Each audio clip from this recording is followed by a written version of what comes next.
Shalom et soyez les bienvenus sur Lumière du Monde Télévision. Nous sommes présents ce matin pour partager avec vous d'adorables moments en présence de notre Seigneur Jésus. Et nous prions et nous espérons que ce matin, vous êtes debout par la grâce de Dieu pour justement passer plus d'une heure avec nous en présence de la Team Vie. Shalom. Shalom Yann. Ça va? Je vais super bien. Complet jeans, c'est très beau. Aujourd'hui, j'essaie de sortir un peu de quelque chose là. Ça fait un peu archéologique justement. Qu'est-ce que tu nous renvoies avec le saviez-vous? Oui, c'est ça. Après avoir fait tellement de recherches, je reviens avec beaucoup de choses, beaucoup d'informations pour vous. Et bon, j'ai voyagé. J'étais aux États-Unis il y a pas très longtemps. D'accord. Et donc, je viens vous parler du marathon de la lecture de la Bible. Alors, comment ça s'est passé, l'atmosphère, de quoi il s'agit. Vous saurez tout dans Culturature. Et puis, dans le saviez-vous, on parlera d'une expression que nous avons l'habitude d'utiliser, mais nous ne savons pas quelle est son origine de la Bible. De quelle expression il s'agit?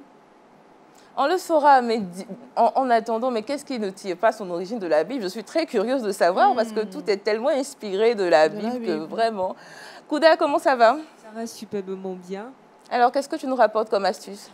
Aujourd'hui, dans Trickbox, on va partager des astuces pour ôter, enlever, éliminer, radier, chasser les taches d'eau de Javel marquées sur nos vêtements. Ça arrive très souvent. Donc, comment on peut les éliminer? J'ai des astuces pour vous. Je suis très curieuse parce que Javel sur un vêtement, ça fait une tache blanche. Comment enlever une tache blanche sur un vêtement rouge? Il y a quelques astuces. Merci, Kouda. Et justement, parlons de vêtements rouges. Nous sommes avec notre pasteur Carlo. Shalom. Shalom. Bonjour. Soyez le bienvenu encore sur le plateau de Lumière du Monde Télévision. Grand merci. Quel est le message d'amour que Dieu a pour nous aujourd'hui? Je vais parler de comment présider un entretien de conversion. Comment est-ce que l'être humain peut faire alliance avec Dieu? On est très impatients. J'espère que vous aussi, très chers téléspectateurs. Et nous sommes mercredi. Et qui dit mercredi dit invité de Marc dans Kids Time. Et nous sommes avec tonton Léon. Shalom. Shalom Yann et shalom à nos amis. Alors, aujourd'hui, on apprend comment transmettre des valeurs. Oui, la nécessité de transmettre de bonnes valeurs. De bonnes valeurs surtout, des valeurs chrétiennes, des valeurs qui sont validées par l'Esprit de Dieu et par notre foi. Et sans plus tarder, nous allons nourrir notre foi avec la parole de Dieu. C'est donc méditons ensemble.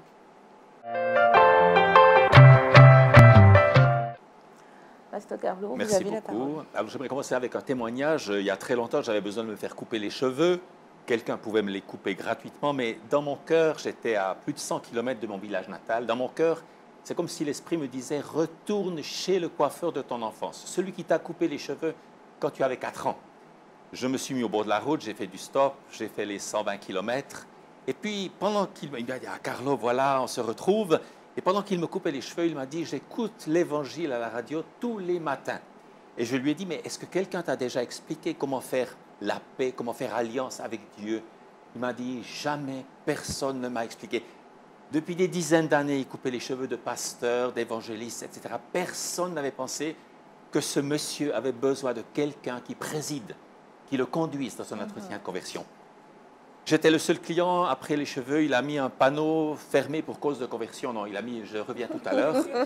On s'est mis à genoux ensemble. Il a donné sa vie au Seigneur. Il est resté fidèle et il est mort en Christ. Et j'aimerais ce matin donner à chaque téléspectateur cette possibilité de présider. Quand quelqu'un veut connaître Dieu, quand quelqu'un veut faire la paix avec Dieu, recevoir le pardon des péchés, qu'est-ce qu'il faut faire? Alors, on peut utiliser la Bible, bien sûr, comme notre instrument, et on peut l'ouvrir, par exemple, dans Romains 3, 23. Tous les hommes ont péché et sont privés de la présence glorieuse de Dieu. L'idée, c'est de dire à la personne, je ne vais pas t'enseigner la doctrine de telle ou telle église, je veux que toi-même tu vérifies. Depuis 2000 ans, c'est écrit là. C'est Dieu lui-même qui explique les choses. Alors, on peut poser à la personne 2-3 questions pour être sûr qu'elle nous comprend bien. Qu'est-ce que le péché? Elle va dire, oui, c'est tuer, c'est voler, c'est mentir. On va lui dire, c'est vrai, c'est juste.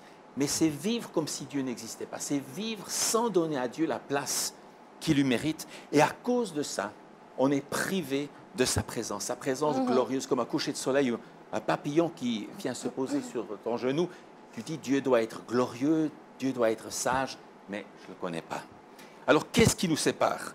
Peut-être la tricherie, égoïsme, orgueil, rancune, pornographie, ivrognerie, pensée mauvaise. Tout ça nous coupe de Dieu. Et la deuxième mauvaise nouvelle, et pour les chrétiens qui nous suivent, à côté de Romains 3, 23 dans votre Bible, vous pouvez noter un petit Romains 6, 23. Comme ça, vous aurez un parcours de 6 versets pour présider à un entretien de conversion. La deuxième mauvaise nouvelle, je lis dans Romains 6, 23, car le salaire que paye le péché, c'est la mort. Et ce n'est pas seulement la mort des cimetières, mais c'est une rupture de relation. C'est-à-dire qu'on n'est même pas à l'aise avec soi-même. On a des conflits avec les autres et on n'a aucune communion. On prie bien sûr, mais on prie comme si on s'adressait aux étoiles. On ne sait jamais si Dieu nous écoute. Voilà, il y a rupture de relation. Exemple, un papa qui habite à Cocody avec son fils, un jour ils ont une grave dispute et le père lui dit « tu n'es plus mon fils ». Et le fils dit « ça va très très bien, tu n'es plus mon père ». Peut-être le fils va vivre à Trècheville et le papa à Cocody. Le cœur bat, les poumons respirent, ils sont vivants, mais ils sont morts l'un pour l'autre. La relation a été brisée. Comme deux collègues de travail qui se sont entendus parfaitement pendant 15 ans, et puis il y a une jalousie, une suspicion, des mots de travers, des non.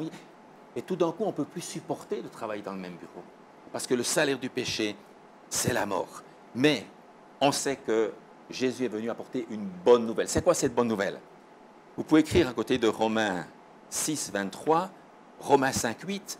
Mais Dieu nous a montré à quel point il nous aime. Le Christ est mort pour nous alors que nous étions encore pécheurs. Premièrement, on peut demander à la personne, quels sont les sentiments de Dieu pour toi? La personne va dire, mais comment je peux savoir ça? Mais je ne sais pas. Mais qu'est-ce que tu lis? Si la personne sait lire, on lui fait lire. Si elle a une Bible, on utilise sa Bible. Et elle va dire, ah, Dieu m'aime. C'est tellement important que le mot amour ne sorte pas de votre bouche, mais de la bouche de celui qui cherche. Dieu m'aime. Oui, il t'a aimé. On peut utiliser une illustration, il y en a beaucoup, mais voilà, on a jeté une femme adultère. On a oublié l'homme, on ne sait pas pourquoi, mais enfin, on a jeté une femme adultère au pied de Jésus en disant, la loi, l'Ancien Testament, condamne à mort cette femme. Et toi, qu'est-ce que tu dis? Vous connaissez l'histoire. Mais nous savons que Jésus est la parole incarnée. Il est venu accomplir la parole. Et il va dire à cette femme, bon, il va dire que celui qui est sans péché jette la première pierre, tout le monde part. Cette femme vit une sorte de résurrection, elle était condamnée. Et Jésus dit, je ne te condamne pas non plus. Va et ne pêche plus. Mais comment peut-il dire cela? Il doit accomplir la parole. Il doit accomplir la justice, l'amour et la justice. Comment peut-il dire à cette femme, je ne te condamne pas, va et ne pêche plus? Il peut lui dire parce qu'il était engagé à mourir à la place de cette femme. L'évangile, ce n'est pas tout le monde il est beau, tout le monde il est gentil. Si je suis condamné à 10 ans de prison, la police vient m'arrêter, je dis, écoutez, moi, la prison, ça ne me plaît pas trop, écoutez, j'ai un agneau là. Écoutez, voilà, vous prenez l'agneau, vous le mettez en prison pendant 10 ans à ma place. Aucune justice humaine ne va accepter cela. Il faut qu'un homme prenne la place de l'homme, dans le sens d'humain, n'est-ce pas? Et il faut que cet homme soit sans péché. Et Jésus est le seul qui est venu, qui a accompli la parole, qui était sans péché et qui a été jusqu'à la croix, qui a versé son sang pour qu'on soit lavé du péché et par ses meurtrissures que nous ayons la guérison. Donc la bonne nouvelle, c'est que tu es aimé et que quelqu'un t'a aimé au point de mourir à ta place. Comme cette femme, tu es là, condamné à mort, spirituellement séparé de Dieu. Et Jésus dit, je t'aime tellement, je suis mort pour que tu n'ailles pas en enfer, mais que tu ressuscites à la fin des temps et que tu sois pour toujours dans mon royaume. Et c'est gratuit. Je ne peux pas payer. Je n'ai pas payé pour ma main, je n'ai pas payé pour ces deux petites caméras qui vont en couleur là. C'est tellement stupide que les gens pensent qu'on peut payer pour être pardonné, payer pour aller au ciel, payer pour ceci, cela. Avec Dieu, c'est impayable. C'est gratuit. C'est la grâce. Alors, si les gens m'ont suivi jusque-là, ils vont se poser une question. J'ai péché. Je suis privé de la présence glorieuse de Dieu. Jésus est mort à ma place. Que dois-je faire? Qu'est-ce que Dieu attend de moi? Et la réponse, c'est dans Acte 17, verset 30. Dieu ne tient plus compte des temps où les gens étaient ignorants. Dieu sait que jusqu'à maintenant, tu n'as peut-être pas compris comme le coiffeur. Mais il appelle quand? Il appelle quand? Il appelle maintenant. Maintenant, ici, en direct dans l'émission. Maintenant, tous les hommes, il n'y a pas d'exception. Tous les êtres humains, tous les enfants, toutes les femmes, tous les hommes. Où ça? En tout lieu. Pour faire quoi? Pour changer de comportement. Mais Dieu ne nous laisse pas. Vous avez un aspirateur. Si on oublie de mettre la prise, ça ne marche pas. Tu es fabriqué pour être branché sur Dieu. Tu ne peux pas plaire à Dieu. Il faut que tu viennes à Dieu comme tu es. Et c'est lui qui va te changer. C'est lui qui va te donner la force, la libération, etc. Jésus dit, écoute, je me tiens à la porte et je frappe. Si quelqu'un entend ma voix et ouvre la porte, j'entrerai chez lui, je mangerai avec lui et lui avec moi. Jésus a beaucoup exercé son ministère autour de la table quand il était sur terre, mais là, il veut entrer dans ton cœur et vivre avec toi. Le but de Dieu pour ta vie, c'est de faire de toi le temple de Dieu. Tu es créé pour être la maison de Dieu. Et comment est-ce que tu deviens la maison de Dieu? Comme Jésus a donné sa vie pour toi, toi, tu lui donnes ta vie. Tu dis, Seigneur, entre. Et j'ose encore vous donner une petite explication. Oui. Admettons que j'aie une villa, disons commune avec un autre voisin, mais on a les garages en commun. Et mon garage, depuis des années, c'est une véritable pourriture, c'est une catastrophe. Il y a les rats, ça sent mauvais. J'ai ouvert une dernière fois, j'ai mis le dernier carton ou la dernière chose que je ne voulais pas, et voilà, j'ai réussi à fermer la porte. Et mon voisin vient un jour et me dit, écoutez, c'est à vous ce garage. Je dis, oh là là, les ennuis commencent. Il dit, non, non, pas de problème. J'ai un projet, est-ce que je peux acheter votre garage? Oh, pas de problème. 2000 €, paf, vous êtes débarrassé de ce garage. Un mois plus tard, pendant que vous êtes en train de rentrer à la maison, le voisin vous dit, hey, monsieur, venez regarder le garage. Et vous entrez là, table basse, fauteuil confortable, jolie peinture, ça sent bon, il y a des biscuits, il y a du thé, il y a du café.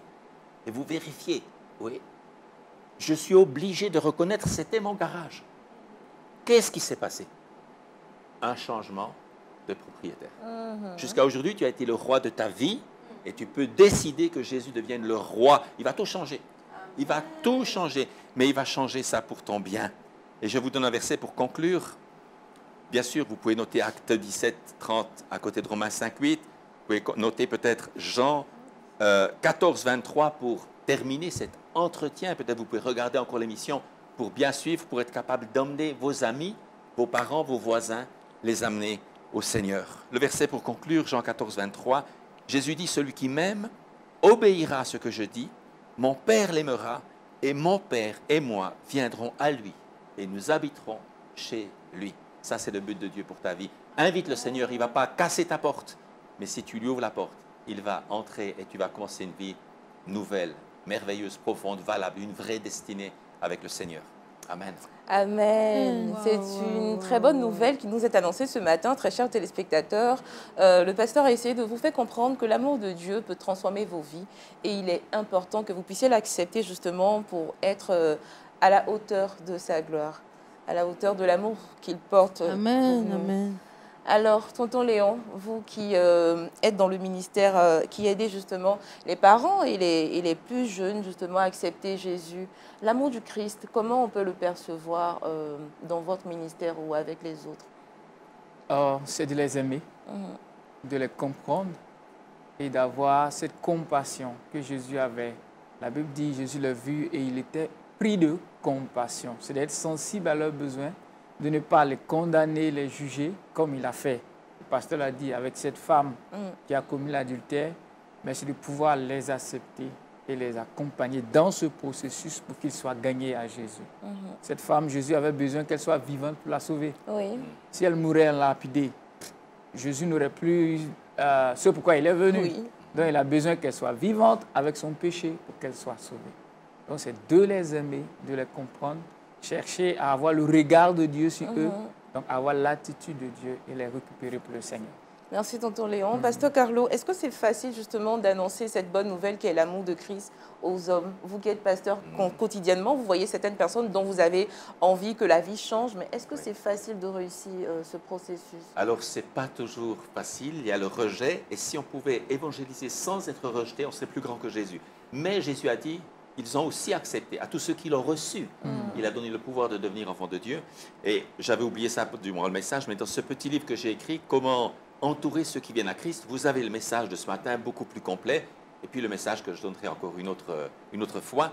Et c'est bon de se former, c'est bon aussi de cultiver un caractère selon le cœur de Dieu. C'est bien d'être le sel, la lumière, la saveur dans nos familles, mais je termine en disant ça, le premier converti, j'ai des gens, par exemple, ils viennent vers moi, ils disent « Je suis le seul converti de ma famille, je ne peux rien faire. Je suis la seule chrétienne à l'hôpital. Je suis le seul enseignant chrétien dans mon collège. » Je dis « Non, tu n'es pas le seul, tu es le premier.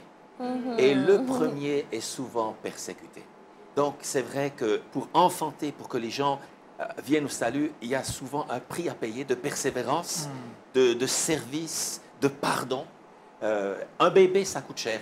Et quand les gens sont des bébés spirituels, ça demande beaucoup d'investissement. Beaucoup d'investissement. La Team Vie, est-ce que vous êtes justement, vous êtes des personnes aussi qui ramènent des âmes à Christ? Ça vous arrive souvent? Dieu nous utilise pour toucher des cœurs. On n'a pas le pouvoir, mais Dieu se sert de ces personnes ordinaires que nous sommes pour pouvoir transmettre son évangile. Et moi, je suis vraiment touchée par une parole que le pasteur a dit. Il dit le moment où, lorsque tu évangélises, cette personne fait sortir de sa propre bouche Dieu même. Je pense que ce moment-là est juste incroyable et indescriptible. Tu as beau parler, mais une fois que tu as la révélation, une fois que le voile se déchire, le voile spirituel se déchire, une fois que les écailles de tes yeux tombent et tu réalises à quel point Dieu t'aime pour moi, ces moments-là, pendant qu'on évangélise, sont juste indescriptibles. Je l'ai vécu et voir d'autres personnes vivre cela, ça montre que le Saint-Esprit est réel, que l'évangile est vraiment, vraiment réel. Oui. On est d'accord. L'amour de Dieu, comment tu le sens dans ta vie? Le Seigneur nous aime tellement. Chaque fois que nous tombons, il nous relève. Et moi, j'avais une question à poser au pasteur. Hein? Après, tu répondras. Alors, ces personnes à qui ont voulu entendre parler de Jésus, qui ont voulu se réconcilier, mais qui n'ont pas pu parce qu'elles n'avaient pas la personne, n'avaient pas l'évangéliste qu'il fallait, comme ce coiffeur. Si cette personne perdait la vie, si cette personne mourait aujourd'hui, est-ce qu'elle pourrait bénéficier de la grâce? Comment est-ce que ça va se passer? On n'a pas vraiment la réponse, mais une chose est sûre, Dieu le Père, Dieu le Fils, Dieu le Saint-Esprit et tous les disciples font tout pour le salut du plus grand nombre. Donc, le but de Dieu, c'est vraiment de sauver, mais effectivement, on a des grands points d'interrogation. Et Jésus dit, la moisson est mûre, mais il y a peu d'ouvriers. Et priez le Maître d'envoyer. Donc, ça veut dire que plus il y a de moissonneurs, plus la moisson engrangée sera grande. L'Évangile nous dit toujours, tu es responsable, vas-y, engage-toi. Et c'est pour ça que certaines personnes n'aiment pas trop l'Évangile, parce qu'on aime mieux être des responsables. C'est Dieu qui fait tout, n'est-ce pas? Moi, je fais rien. Non, non, non, non.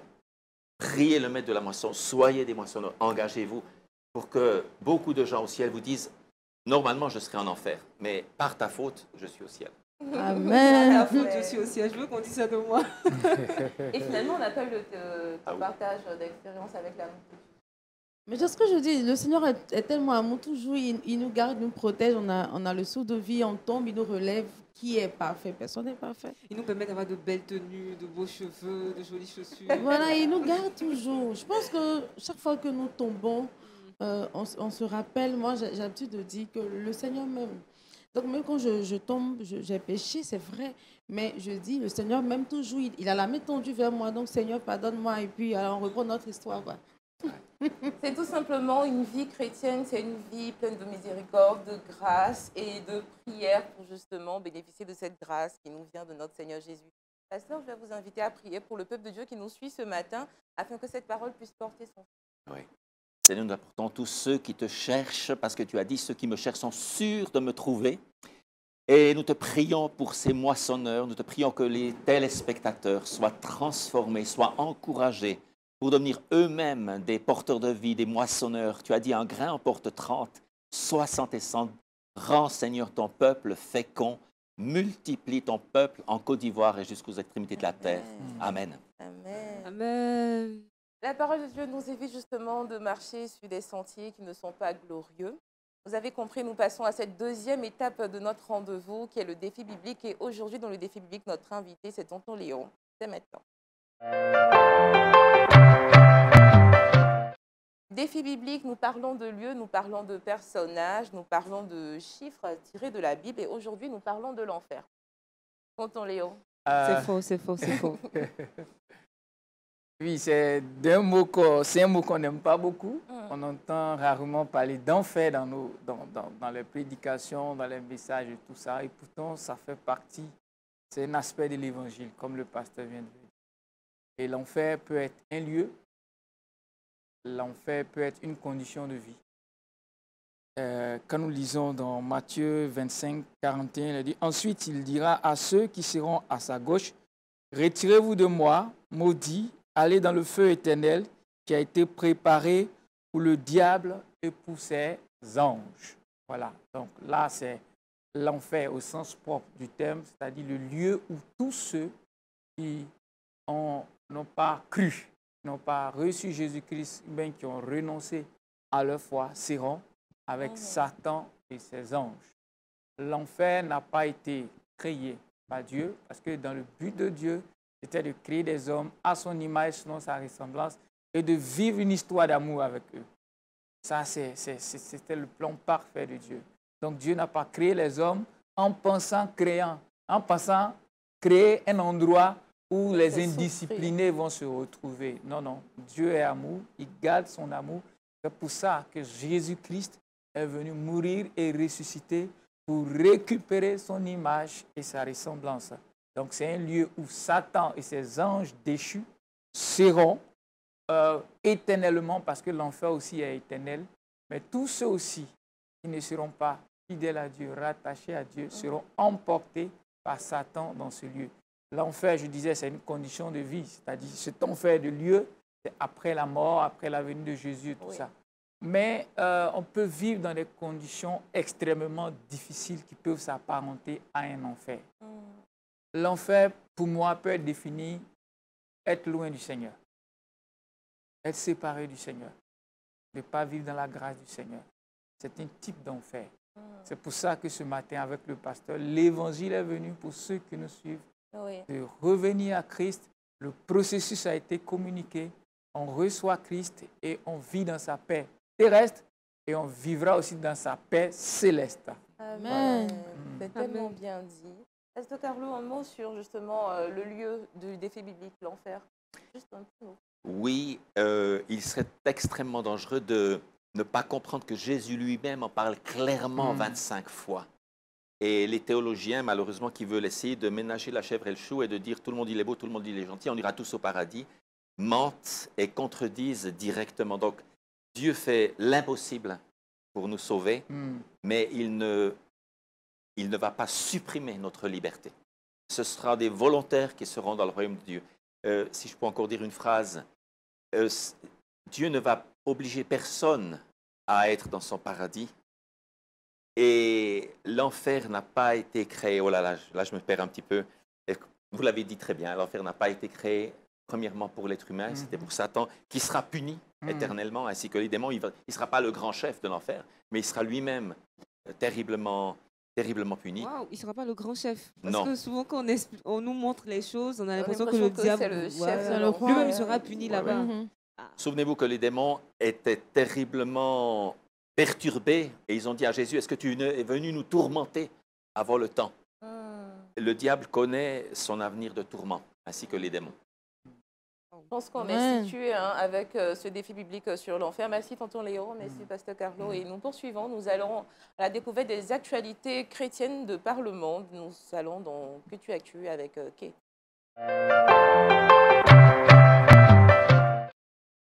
Alors, Kate, Culture Actu. Oui, Culture Actu, on parle de l'amour de Dieu, de l'enfer et toutes ces choses-là nous exhortent à la lecture de la Bible. C'est cette parole-là qui est le pont entre Dieu et nous. C'est elle qui nous permet de nous rapprocher davantage du Seigneur. Rester sur le chemin du paradis. Rester sur le chemin du paradis, quitter le chemin de l'enfer. Alors, la lecture, le marathon de la lecture de la Bible a été à sa 34e édition. Ça s'est passé aux États-Unis du 22 au 26 avril. Et ça s'est très bien passé. Pendant ce temps de lecture, ce sont des bénévoles. Il y a eu 10 bénévoles qui ont lu la Bible entièrement, donc de la Genèse jusqu'à l'Apocalypse, et pendant 90 heures. Donc, ça fait 3 jours, quelques heures comme ça. Et donc, ce temps-là c'était un temps fort parce que ça rassemblait vraiment tous les différents bords religieux. Tout le monde était là et les bénévoles se sont relayés. Donc, on a eu 10 bénévoles. Donc, un lit pendant des chapitres et l'autre vient lire des chapitres. Donc, il y a eu cette symbiose-là, il y a eu cette communication, il y a eu cette solidarité autour de la lecture de la Bible. Et selon les organisateurs, ce marathon a pour but d'attirer l'attention des gens sur la Bible. Donc, je suis sûre que cela s'est passé devant le Capitole. Donc, tous ceux qui étaient de passage se sont demandé « Ah, mais qu'est-ce qui se passe ?» Parce que c'était en plein air. Donc, tout le monde avait la possibilité d'aller assister, un peu comme Zachée, quand Jésus passait, comme Oui. ces personnes-là qui suivaient Jésus, comme Bartimée, qui avait entendu parler de Jésus, que Jésus passait. C'est comme ça, la parole de Dieu, c'est le Christ, c'est le Saint-Esprit qui passe par là. Et vraiment, beaucoup de personnes ont été touchées. Et je voulais signifier que ce marathon est à sa 34e édition et c'est depuis 1990 que ça se fait. Donc, Wow. depuis 1990, chaque année, la Bible est lue entièrement. Et cette année, c'était la première après la crise de la Covid. Donc, pendant la crise de la Covid, avec les restrictions, les gens n'ont pas pu lire cette parole-là. Et donc, cette année, ça a eu lieu. On espère que les années à venir, ça aura également lieu. Je voudrais en même temps inviter nos États, nos pasteurs, vraiment à intégrer cette lecture-là dans notre quotidien, au moins une fois dans l'année pastorale, dans l'année ministérielle, on va instaurer la lecture de la Bible. Parce que moi, ça m'a intéressé. J'ai dit, waouh, j'imagine que beaucoup de personnes à l'église, on n'arrive pas à lire notre Bible véritablement. Mais si on prend peut-être une semaine de lecture entière de la Bible et que chacun se décide à aller lire et écouter la parole de Dieu, je suis sûre que nous allons croître encore davantage. Notre foi va encore grandir dans le Seigneur. Donc, voici pourquoi j'ai voulu partager cette actualité avec vous. Merci Kate et merci pour le projet de loi qui, par la grâce de Dieu, on espère, parce que c'est un très bon projet que tu soumets aux différentes autorités des différents pays, que justement la Bible soit lue. Récemment, aux États-Unis, il a été demandé que les 10 commandements soient intégrés dans toutes les écoles. Dans Je les pense que écoles. c'est un bon début. Et ici, on pouvait justement aller de plus en plus vers ce sens-là. Dans ce sens. Ce serait avantageux pour l'Évangile. Et si je peux ajouter quelque chose, Vas-y. juste en 30 secondes, il faut dire que l'endroit aussi est symbolique parce que le Capitole, c'est un lieu assez historique pour les Américains. Donc, pour moi, c'est aussi un hôtel qu'on lève à ces différents Ouais. endroits lorsqu'on essaye même pas qu'on essaie, lorsqu'on lit la Bible à ces endroits. Je crois que spirituellement, il y a un S'il y a parfum de de bonne l'impact. odeur qui se dégage. Est-ce que le marathon est tournant de pays en pays? Non, c'est chaque année, c'est aux États-Unis que ça se Chaque année aux fait. États-Unis. Dans différents lieux. Donc on va dans peut-être différents essayer d'en lieux. faire ici. D'en faire en Côte Déjà d'Ivoire. commencer La pour- team Bible peut organiser. La team Bible peut Ça le faire.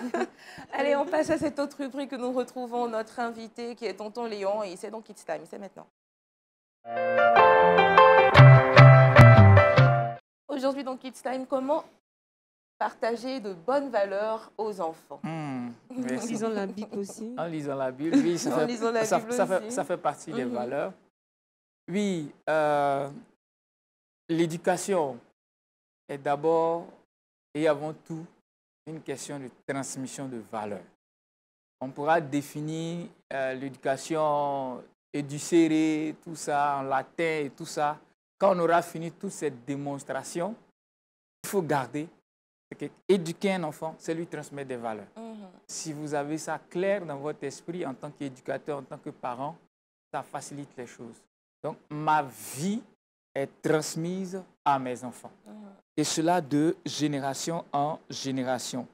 Quand nous lisons dans le psaume 78, versets 3 à 8, c'est un peu long, mais permettez-moi de lire. Ce que nous avons entendu, ce que nous savons, ce que nos pères nous ont raconté, nous le raconterons. Nous ne le cacherons point à leurs enfants. Nous dirons à la génération future les louanges de l'Éternel et sa puissance et les prodiges qu'il a opérés. Il a établi un témoignage en Jacob. Il a mis une loi en Israël. Il a ordonné à nos pères de l'enseigner à leurs enfants pour qu'elle fût comme la génération future des enfants qui naîtraient et que devenus grands, ils en parlassent à leurs enfants, afin qu'ils missent en Dieu leur confiance, qu'ils n'oubliassent pas les œuvres de Dieu et qu'ils observassent ses commandements, afin qu'ils ne fussent pas comme leur père, une race indocile et rebelle, une race dont le cœur n'était pas ferme et dont l'esprit n'était pas fidèle à Dieu. La Bible est claire. Après la génération de Josué, il n'y a pas eu une bonne transmission. Et on voit dans le livre des Juges, c'est une répétition, c'est un perpétuel recommencement. Et nous, en tant que pères, en tant que parents, c'est au travers de nous que les enfants doivent recevoir des valeurs. Le plus gros défi de ce siècle, de cette génération, de nos enfants et de nos jeunes, c'est l'absence de modèles. Il y a beaucoup plus d'anti-modèles. Il y a des influenceurs dans tous les domaines. Mais tous ces influenceurs, c'est dans le domaine négatif. Et aujourd'hui, on a accès, avec les réseaux sociaux, à toutes sortes d'influences, à toutes sortes d'influenceurs, et c'est ce qui les captive. Il faudrait qu'il y ait des influenceurs, des modèles avec des valeurs et des principes du royaume. Peter Morgan, qui est un grand auteur, a dit « La prochaine génération ne sera pas préparée par des orateurs persuasifs ou des prêcheurs, mais par des adultes engagés qui investiront du temps de qualité avec eux, leur transmettant la vie autant par leur instruction que par leur exemple. » Les enfants n'écoutent pas, les enfants regardent. Ils apprennent beaucoup plus parce qu'ils voient que parce qu'on leur dit. Donc, c'est ma manière de vivre qui va plus les influencer que tout ce que je suis en train de dire. Alors, comment je peux transmettre une bonne valeur? Généralement, il y a 4 étapes de tous les jours. C'est un modèle d'apprentissage. On n'est pas assis pour dire à un enfant, fais ceci, fais cela. Mais lorsque ces 4 étapes sont accomplies, l'enfant prend la valeur, que ce soit négative ou positive. D'abord, je fais, tu regardes. Tu regardes faire. Deuxièmement, je fais, tu fais avec moi. On doit le faire ensemble. On doit l'accompagner. Troisièmement, tu fais, c'est toi qui prends l'initiative et je fais toujours avec toi. Et quatrièmement, tu fais, je regarde. À chaque fois que ces 4 étapes sont accomplies, l'enfant intègre facilement une valeur. Donc, d'abord, il faut qu'un adulte le fasse. Il faut voir un adulte faire et il voit. Ça, c'est toujours réel. On est toujours en train de vivre, en train de faire à la maison, à l'école, dans les déplacements, à la télévision. Ils voient toujours un adulte qui est en train de faire. Mais souvent, le défi, c'est quelque chose, quelqu'un qui va faire et ils vont faire avec. Et les influenceurs arrivent à faire ça. Ils créent les conditions pour faire avec eux. Mais accompagner, aider l'enfant à prendre l'initiative de faire. OK? Il joue avec son jouet, un exemple pratique. Il est en train de jouer, il est encore tout petit. Dans un premier temps, ranger le jouet, ce n'est pas automatique. OK? Tu as fini de jouer, viens, je range ton jouet. Au début, on range. À un moment donné, écoute, on range ensemble. Ce n'est pas évident. Ils sont d'accord de traîner tout dans la maison, mais pour ranger, ils ne sont pas d'accord. OK, écoute, voilà ce qu'on fait. Je range 2, tu ranges 3.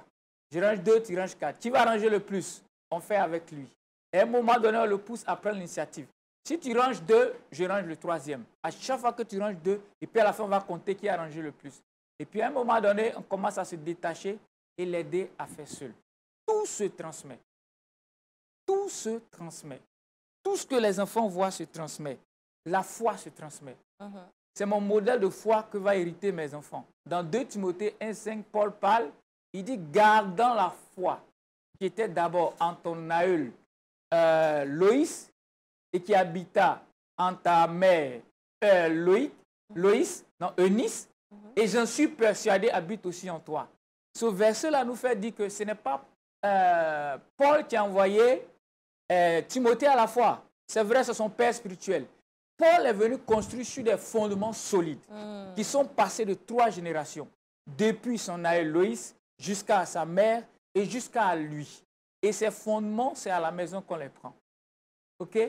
La méditation, l'amour de la parole de Dieu se transmet.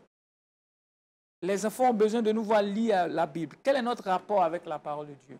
Si la parole de Dieu est centrale dans notre vie de famille, ils vont grandir en aimant la parole. À quel moment nos enfants ont une Bible? Généralement, ils sont grands. Je suis à l'école du dimanche. Souvent, il y a une Bible à la maison. Quand papa a pris, c'est fini. On parle de marathon de la lecture de la parole de Dieu. Commençons à intéresser nos enfants très tôt à la parole de Dieu. Pour nous adultes, si on nous dit fermez les yeux, quelle image vous vient de la Bible? Ce qui vient généralement, la Bible est un gros livre avec des petites écritures noires sur des feuilles blanches. Ça ne motive pas à lire ça. Pour les enfants, si pour nous les adultes, ça c'est difficile à lire, et pour les enfants, commençons à les intéresser plus tôt. Alors rapidement, une astuce pour les parents, offrez des Bibles à vos enfants, de vraies Bibles, à 2 ans, 3 ans. Pas les Bibles illustrées? Les Bibles illustrées, c'est super, mais les Bibles illustrées, ce n'est pas la parole de Dieu. Ils doivent s'affectionner de la vraie Bible. Payez des Bibles illustrées, mais offrez-les de véritables Bibles. D'accord. Voilà, qui commence à chérir sa Bible, qui commence à prendre sa Bible, qui commence à aimer ouvrir sa Bible. L'astuce que le Seigneur nous a inspirée depuis des années, Quand notre fils avait 2 ans, ils ont tous des Bibles, les vraies Bibles que vous avez là. 2 ans, 3 ans, 4 ans, ils ont déjà des Bibles. Ce que le Seigneur nous a inspiré, c'est d'utiliser des codes couleurs. Le psaume 23, ils sont 3. Chacun a son psaume 23 qui est surligné. Quand tu prends, tu vois en jaune, en bleu et en orange. Donc quand je lui dis Manoa, on va lire le psaume 23, il prend sa Bible, il ne sait pas lire. Il ne sait pas où ce psaume se trouve. Il ne sait pas Ancien, Nouveau Testament, mais il connaît l'orange. Il va fouiller, fouiller, fouiller. Et on le laisse fouiller. On veut qu'il prenne ce temps. On est patient. Quand Manoa trouve le psaume 23, oui, j'ai trouvé le psaume 23. En réalité, il a trouvé quoi? L'orange. C'est la sélection des codes de couleurs. À la maternelle, c'est ce qu'ils font. On dit une banane jaune. Il lit le jaune à la banane. Une orange, orange. Donc quand il voit l'orange, ça lui donne l'image de l'orange. C'est exactement la même chose, puisque son cerveau est préparé pour ça. Et donc quand vous prenez la Bible, il y a du bleu, il y a du vert, il y a du rouge, il y a l'orange.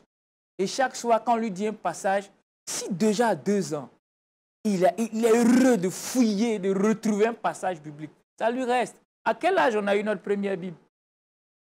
À quel moment on a commencé à lire la Bible? On était des adultes, on était préoccupés. Venir s'asseoir, lire ces petites écritures, il faut la grâce de Dieu. Mais plus tôt, on les intègre, plus tôt, ils sont passionnés de la parole de Dieu, fiers d'attraper leur Bible et d'aller à l'école. Moi aussi, j'ai une Bible, d'aller à l'église. Et ça, c'est intéressant. OK? Donc, la Bible se transmet, la prière se transmet, le pardon se transmet, la foi se transmet, aimer sa femme se transmet. Le modèle d'amour que je vais donner à ma femme, c'est ce modèle que mes fils vont garder. Ce n'est pas le modèle qu'un coup sur le mariage va leur donner. Parce que c'est moi qu'ils ont. Le style de soumission que leur mère a pour moi, c'est ce que mes filles vont garder. C'est ça qui parle. Après, les cours, les enseignements vont venir consolider, donner les bases. Mais le fondement, c'est à la maison. Plusieurs domaines, on ne pourra pas tous les citer ici, mais retenons que les enfants regardent. Ils nous voient, nous sommes leur miroir, nous sommes les premiers enseignements, les premiers prêtres, les premiers pasteurs, les bishops et les prophètes. C'est au travers de notre vie qu'ils vont aimer le Seigneur. Donc, transmettre de bonnes valeurs, c'est possible, mais moi-même, quelles sont mes valeurs? En tant que parent, on est défié, certes, mais avec la grâce de Dieu, ils pourront aimer le Seigneur et grandir dans leur marche. Merci beaucoup, tonton Léon. C'est très édifiant. Très chers parents, vous êtes informés. Il est important de transmettre de bonnes valeurs à nos enfants. Déjà, être des modèles, comme la Bible nous enseigne. Christ est notre modèle. Nous marchons selon lui, nous le regardons. Nous voulons être de bons chrétiens. Nous faisons comme Christ. C'est pareil pour les enfants. Nous sommes de bons modèles. Et ensuite, les enfants deviennent de bonnes personnes. Et les valeurs se transmettent de génération en génération par la grâce de Dieu. Merci beaucoup, tonton Léon. Nous allons poursuivre parce que nous sommes un peu pris par le temps. Nous allons retrouver Kouda dans le Trickbox.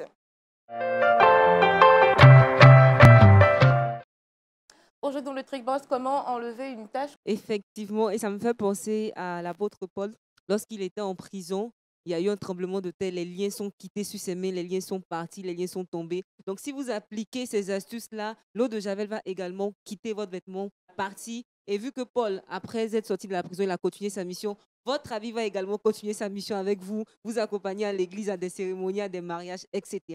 Donc, la première solution, le premier secret que je partage avec vous pour éliminer, enlever la tache d'eau de Javel marquée sur le vêtement, c'est l'utilisation de l'eau oxygénée. Peut-être que vous avez déjà entendu parler de cela, mais l'eau oxygénée est vraiment très efficace en ce qui concerne l'eau de Javel marquée sur nos vêtements. Et on utilise l'eau oxygénée dans certains cas lorsque la matière est synthétique. Lorsqu'il s'agit d'un jean, on peut utiliser l'eau oxygénée dans ces différents cas. Lorsqu'il s'agit, quand je reviens sur la matière, le synthétique, le lin et le jean. Donc, on va prendre un chiffon propre, on va verser quelques gouttes d'eau oxygénée là-dessus et on va frotter sur la tache. Juste après, on va laver le vêtement et en fonction de la couleur du vêtement, on va ajouter une coloration. Si le vêtement est rouge, on ajoute du rouge dans notre liquide, dans notre eau. Si le vêtement est bleu, on ajoute du bleu. Si le vêtement est vert, on ajoute une coloration verte. Donc, ça va faciliter en fait si je peux le dire, l'incrustation de cette couleur-là sur le vêtement et le résultat sera beau à 90%, voire 99%. La deuxième astuce que je partage avec vous, c'est l'ammoniac. Lorsque le vêtement la matière du vêtement est du coton, n'hésitez pas à utiliser l'ammoniac. Donc là encore, on va prendre un chiffon, imbiber le produit sur ce chiffon-là et tamponner sur la marque. Juste après, on peut laver notre vêtement et vous verrez que les dégâts seront réparés tout simplement. Si le vêtement est blanc, c'est l'idéal. Même s'il n'est pas blanc, avec l'ammoniac, il y aura une restauration. Et la dernière astuce que je partage avec vous en ce qui concerne les vêtements marqués par l'eau de Javel, on va faire un bain avec 2 produits. Il s'agit du bicarbonate et des feuilles, le jus recueilli des feuilles. Les feuilles vertes, ça peut être des feuilles de laurier, ça peut être des feuilles d'épinard. Selon la couleur du vêtement? Ça sera pour les vêtements ternes. Ok. Pas des vêtements colorés, des vêtements bleu nuit, des vêtements vert militaire, des vêtements noirs. Donc, vous allez ajouter du bicarbonate dans votre liquide d'épinard et tremper le vêtement pendant 1 jour. Et juste après, le laver. Donc là encore, on aura un résultat assez intéressant. Merci Kouda. Alors, on résume rapidement l'ammoniac lorsqu'il s'agit de vêtements blancs. blancs.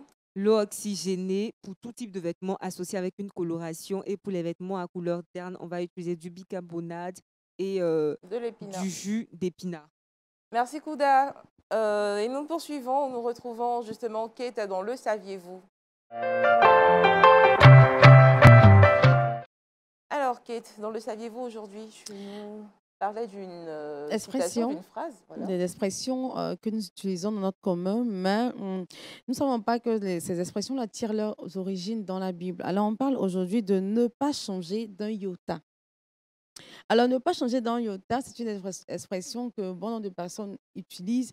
Nous avons déjà entendu parler de la parole de Dieu, on n'a jamais lu la Bible, on ne sait pas, mais beaucoup utilisent ne pas changer d'un iota. Donc, dans l'alphabet grec, le iota, c'est la 9e lettre, un peu comme le i dans l'alphabet français. Alors, ne pas changer d'un iota, c'est conserver l'intégralité jusque dans les moindres détails. Donc, ne pas enlever un seul centime, un seul grain. Alors, dans la parole de Dieu, on voit dans Matthieu 5, le verset 17 à 18, je vais lire. C'est Jésus qui parle, je vous le dis, avant que le ciel et la terre disparaissent, pas un seul iota, pas un seul trait ne disparaîtra de la loi jusqu'à ce que tout se réalise. Un peu, on parlait de la Bible, on parlait de la parole de Dieu tout à l'heure. Alors, Jésus disait comme ça que rien n'allait changer, même pas une virgule, même pas un point. Donc, c'est cette expression-là que nous avons utilisée, que bon nombre de personnes utilisent. Donc, quand on dit ne pas changer d'un iota, ça ne vient pas d'ailleurs, ce n'est pas les profanes qui ont créé ce mot. Ce mot-là fait partie de la Bible. Donc, Jésus voulait dire que rien ne sera retiré de la Bible et jusqu'à la fin des temps, depuis la Bible est, et nous l'avons vu aujourd'hui, nos enfants la verront, rien ne changera de la Bible. Et donc, on ne changera pas un iota de la joie de la Team Vie. Voilà. Merci Kate. Et nous avons pour mission justement de transmettre cette parole de Dieu qui ne changera pas d'un iota aux autres générations. C'est ça. Je comprends aussi parce que souvent quand tu manges ton plat d'attiqué, tu nous dis ne touchez pas un iota des grains d'attiqué. C'est mon plat moi tout donc je comprends que tu comprends même pas vrai. Même pas un seul grain, même pas un seul grain de son plat. C'est même pas vrai. Heureusement que je suis le lead de l'émission. Nous allons passer à la question de l'internaute. Vous avez la possibilité justement de nous soumettre vos préoccupations et vous avez compris, il s'agit de Pasteur, je veux savoir. Et aujourd'hui, dans Pasteur, je veux savoir, la question est la suivante. Pasteur, est-ce qu'un chrétien peut s'habiller en fonction des marques mondaines? Je pense qu'il faut s'habiller avec décence.